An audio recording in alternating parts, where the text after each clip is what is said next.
Hello everyone, in today's video I'm excited to show you how to set vertical trim in Figma. When you select your text, you might notice a box around it. This box defines the area where you can line up elements, and it often extends higher than the text itself. For example, when you bring a rectangle over and try to align its top with the text, it will snap to the top of that box instead of the actual text. But what if you want to line it up perfectly with the top of the page, without relying on the line of the box? To achieve this, first select the text and navigate to the typography section in the right sidebar.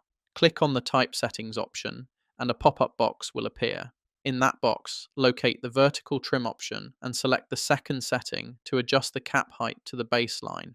After making this adjustment, you can easily align your elements as needed. That's how you can set vertical trim in Figma. Thank you for watching this video. If you found this tutorial helpful, please consider subscribing to the channel for more informative content.